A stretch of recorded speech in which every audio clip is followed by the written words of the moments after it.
I'm Janine. This is KUCI 88.9 FM in Irvine, and this is Get the Funk Out.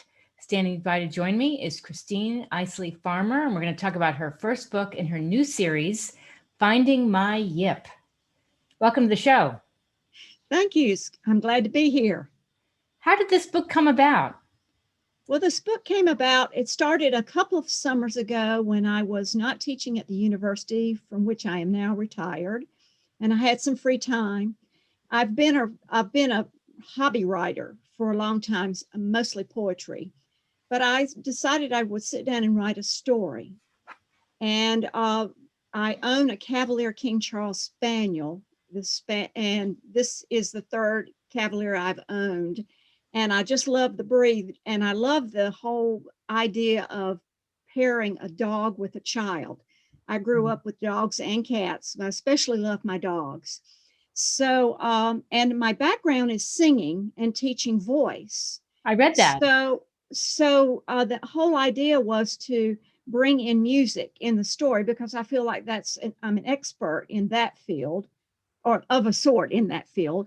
And I decided that I thought it would be a good story to tell about a dog who is born into a litter of puppies who can't yip, and a little girl who has suffered a traumatic experience in her life, and she's developed a stutter, or a worse stutter. She had a little bit of stutter in my mind beforehand, but the traumatic experience of losing her parents and moving to live with her grandmother in a new town where she has to make new friends and go to a new school exacerbated that stutter.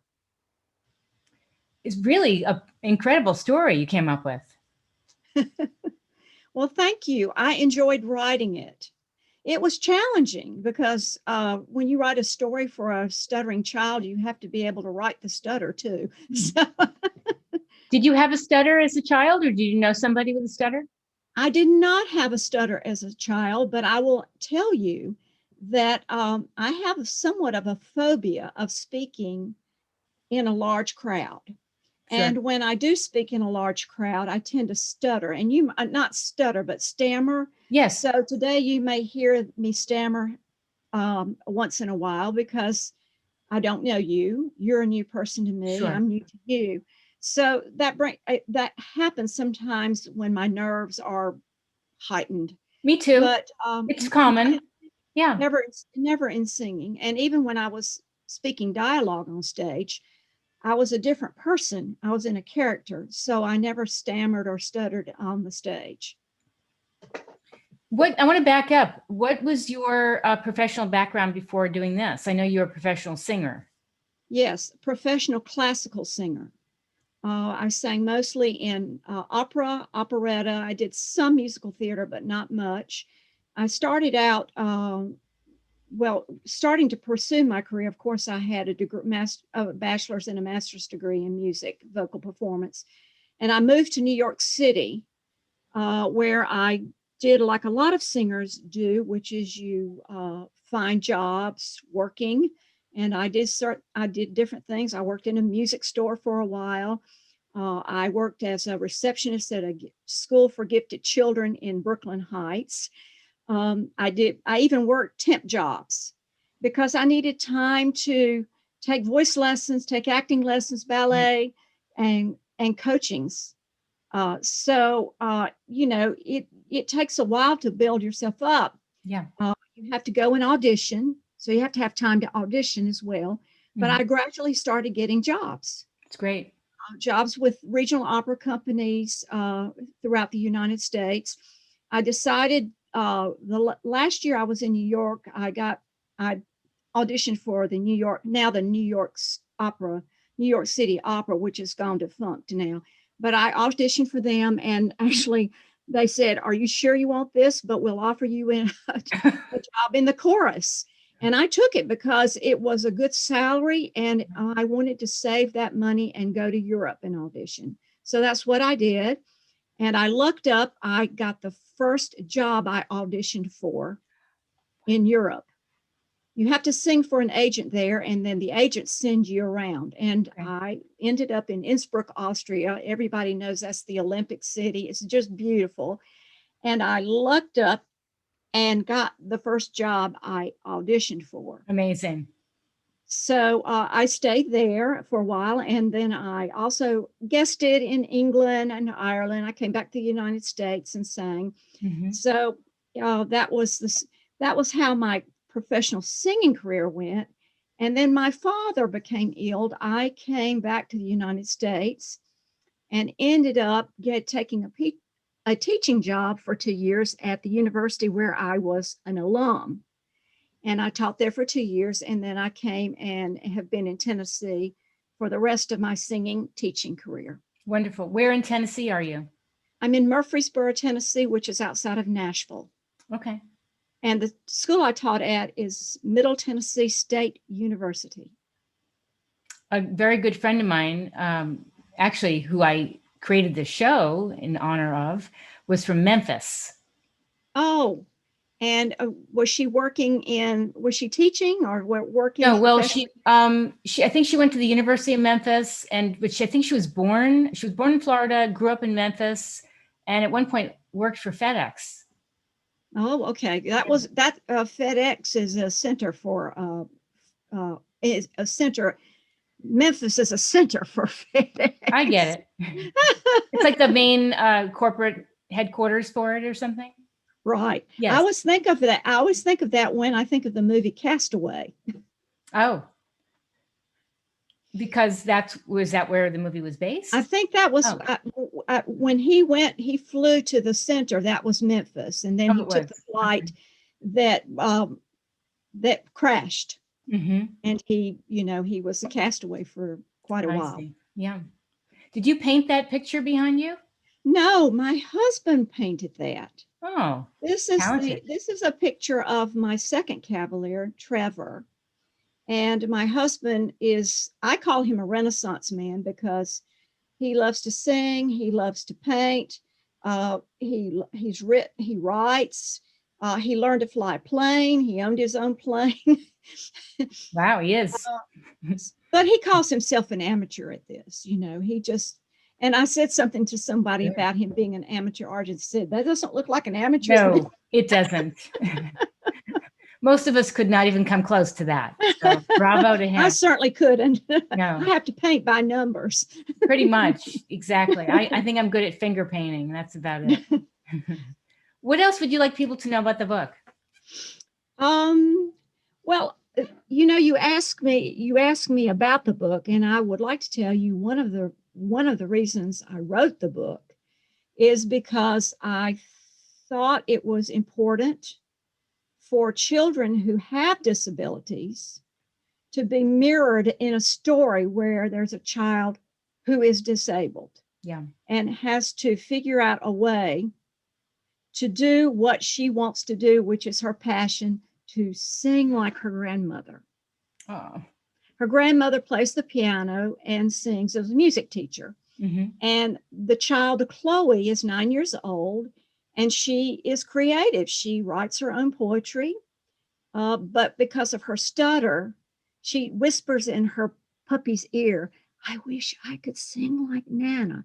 And bringing together a story where a puppy cannot yip and a child who wants to be able to sing like her Nana is a strong bond. So I wanted to write a story which shows the bond between a child and her pet.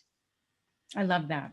And she confides in her dog things that she probably her grandmother intuits that she does tell her grandmother things, but her grandmother is intuitive as well. But as you might know from your childhood, I know from my childhood, I talk to my dogs and cats all the time. And I told them things that I would not tell my parents. And I showed them emotions that I wouldn't show my parents. Sure.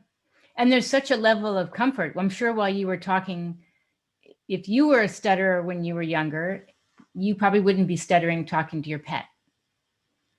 When we're on the spot, we tend to stammer and stutter and get nervous and shake and Well, she does stutter when she talks to him because she's upset a lot. I mean, when the emotions, it may not sound what when I write the write the words that she says or the sentences, they read like sentences with stuttering in them. Mm-hmm. But underneath all of that is the emotion of what she's going through. Yes. And her grandmother, tells her that she'll send her to a speech therapist. She knows that she needs some help through speech therapy. And throughout the books, I mean, she's still dealing with, in the chapter series, she's still dealing with growing her confidence and dealing with her stutter, but she also has the help of a speech therapist too. And so this is the second book in the series? No, this is the first one. This is the first one. This is the launch one. The second one is ready as far as it's been edited, but the illustrator hasn't gotten to work on the illustrations yet. I'm hoping that it will release next fall in October. Great. And it's a mystery. It's a mystery. It involves the same characters, but it's a mystery. And I made it a mystery because I remember as a child reading mysteries and loving them. So I think children, and I mean, I have in my own library children's books that are mysteries. I love that. Any advice for people that are writers right now that are kind of struggling creatively? Oh my goodness. Well, of course, this is a strange time that we're living in because we can't go somewhere usually. I started out when I was writing, attending a library group here locally where we shared our poems and stories and novels. You'd read a certain number of pages or a certain number of poems, and you would get feedback from the other writers in the group. So I started out that way. Now, there may be groups like that are meeting virtually. So I would say starting out as a writer, trying to grow your confidence, that would be a really good thing to do. Good idea. The other thing that I did was I attended writers' conferences because I felt it was, although I had had a singing career and an academic career writing articles in my area, that was different than working with a book that it requires imagination. Yes. And your own story. It's not factual. So I went to writers' conferences and met people who were writing and were presenters and talked to other writers who were in conferences with me. So I think that's a great way to get started. And, with writing, I think a writer will guilt trip him or herself a lot if she doesn't write every day. And, inspiration doesn't always come when you ask it to. Sometimes you have to mull it over, think about it. And for me, I think you have to find what you enjoy doing. Like I like to walk. I'm a hiker and a walker. So you are too? So a lot of times I go outside and I walk and I'll get ideas for poems, or I'm thinking about a story and a particular storyline. Mm-hmm. I feel like I'm dammed up here. I can't get through that dam that's built. Mm-hmm. And sometimes just getting away and not thinking about it, but being outside stimulates, because it's in the back of your mind anyway, stimulates you. And you will say, oh, I've got an idea now. Yes. So those are things that I can recommend for writers to do. I think that writers write different ways. I was saying that I heard an NPR interview once where a writer was talking about there are two types of writers. There are architects that build from the foundation and they build up, and they've got the whole scheme of the building. They've got their whole floor plan, so to speak, or building plan in sight before they write. But then there are others that are gardeners, and I'm a gardener. Yes, me too. I like to throw the seeds out in the yard and just let them grow. Yes, I kind of go like this. And then, you get surprised. Yeah. Yes. Mm-hmm. I mean, you've got a story in mind, but how does it go forward? Exactly. Or some people, and I think both work. Well, I think so. And I think you should be open to different ways of doing it. Like I also was envisioning having a blank canvas and taking different colors of paint and just throwing it at the canvas and seeing what shapes evolve, and then going with that and using your imagination to kind of create something. That's how I create. That's great. So you actually do that with paint? No, I would, but that's. Oh, you would? Okay. I like that process. Like, I actually want to get a big canvas and do that because I like the unexpected, the not planning. Yes. And you never know where you're going to get inspired. I've come up with screenplay ideas on my morning walk, or seeing somebody with something, a dog, a duck in the road, being in an airport back in the day, Yes, it can happen anywhere, can't it? Mm-hmm. Yes. But right now, I'm not going a lot of places right now. Yeah. So I have to limit myself where I go because I'm not totally vaccinated yet. I get my second one this Friday. Good. I'm glad this interview came up before I got that shot, because so many people are having reactions to it. So I know. The second shot. I know. Well, give listeners an idea of where they can find you in your book. Okay, you can go to my website, which is www.goodreadsbychristine.com. And there are buttons there, so you can hit on those buttons, and it's available on Amazon, Barnes and Noble. It's also Indie Books and Bookshop for those who like to shop independently, independent stores. So it's available there. Also, if they're interested, they can sign up to receive emails, newsletters from me if they're wanting to know, if they're writers and they're wanting to know more about my process or how I'm doing, because I'm a novice writer in fiction and in children's books. So I'm just getting started. So I'm willing to share any ideas I have with people and converse with them, via email or an email letter. So they can sign up for that. And of course, I'm available. You can order it directly from Amazon if you want to, if they want to, but they can follow me on Twitter. My Twitter handle is Christine Isley, number 2, at the two number. Okay. Follow me on Instagram at Isley Notes. And my Facebook professional page is Christine Isley-Farmer, author. And Isley spelled Isley. Fantastic. And I like how you say you're just getting started. So I'm just getting started. This is new to me. It's wonderful. Congratulations. Thank you so much. It's been wonderful chatting with you. Well, it's been wonderful chatting with you as well. And I appreciate you taking the time to ask me these questions. And I'm very enthusiastic about what I'm doing, as you can see. It shows. And that's great. It's wonderful. Big accomplishment. And I wish you well as well. Thank you so much. I wish you as well, too. Thank you so much.